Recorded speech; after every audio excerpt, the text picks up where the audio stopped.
accessibles, mais accessibles pas juste physiquement, mais même au niveau du coût. On ne le souligne pas assez, c'est pas tout le monde qui a les mêmes moyens, de faire en sorte que tout le monde peut avoir accès à l'ensemble. Donc, c'est vu vraiment de façon très large d'aller voir à l'intérieur du document avec les explications qui vont vous être données. Je ne peux pas aussi vous dire, je ne sais pas jusqu'à quel point je pourrais vous dire la fierté de tout le travail qui a été accompli par toute l'équipe, tous les partenaires, tant au niveau institutionnel que les différents organismes, les gens de la commission scolaire qui sont là, les gens du C3S. Votre travail avec nous, avec la Ville de Victoriaville, est essentiel, je pense, pour notre population. Merci de votre présence aujourd'hui pour, je pense, souligner encore une fois ce beau travail d'équipe qui est fait.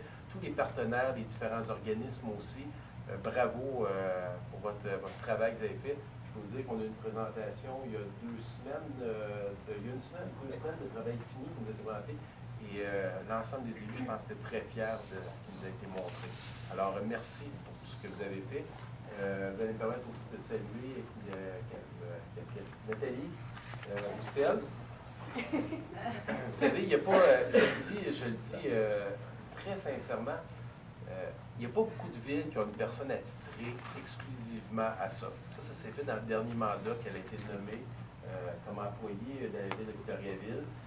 C'est pas toujours facile, je suis convaincu, son travail, c'est un peu, excusez l'expression, le chien de garde qui nous assure que dans tous les projets, on le fait. Puis des fois, il y a des décisions qui sont à prendre pour le conseil au niveau des coûts.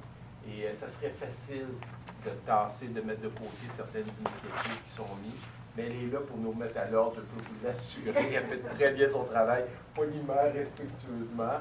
Et elle est accompagnée naturellement à son comité consultatif là, qui la nourrit, mais aussi Patrick Paulin, conseiller municipal, qui est là. Et je peux vous dire, nous aussi, un travailleur qui s'assure de bien nous représenter au conseil, de bien nous présenter toutes les initiatives qui sont en place.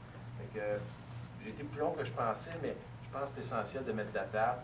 On souhaite une ville la plus inclusive. Merci à tous ceux et celles qui ont participé. Je peux vous assurer que le conseil municipal ne va pas juste le dire et l'écrire, mais on va aussi poser des gestes concrets dans les prochaines années avec cette planification stratégique jusqu'en 2018 et ce plan d'action 2014-2015. Alors, merci de votre présence. Et merci à tous d'être présents parce que pour le comité consultatif, c'est un grand jour, c'est plus d'1 an et demi de travail intense pour aujourd'hui livrer là, ces 3 outils-là qui sont vraiment, vraiment extraordinaires pour nous.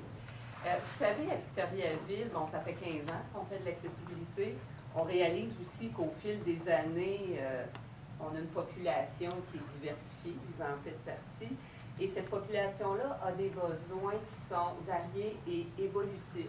Donc, c'est important que nous aussi, avec notre politique, qu'on puisse évoluer et se développer pour toujours répondre à ces besoins-là.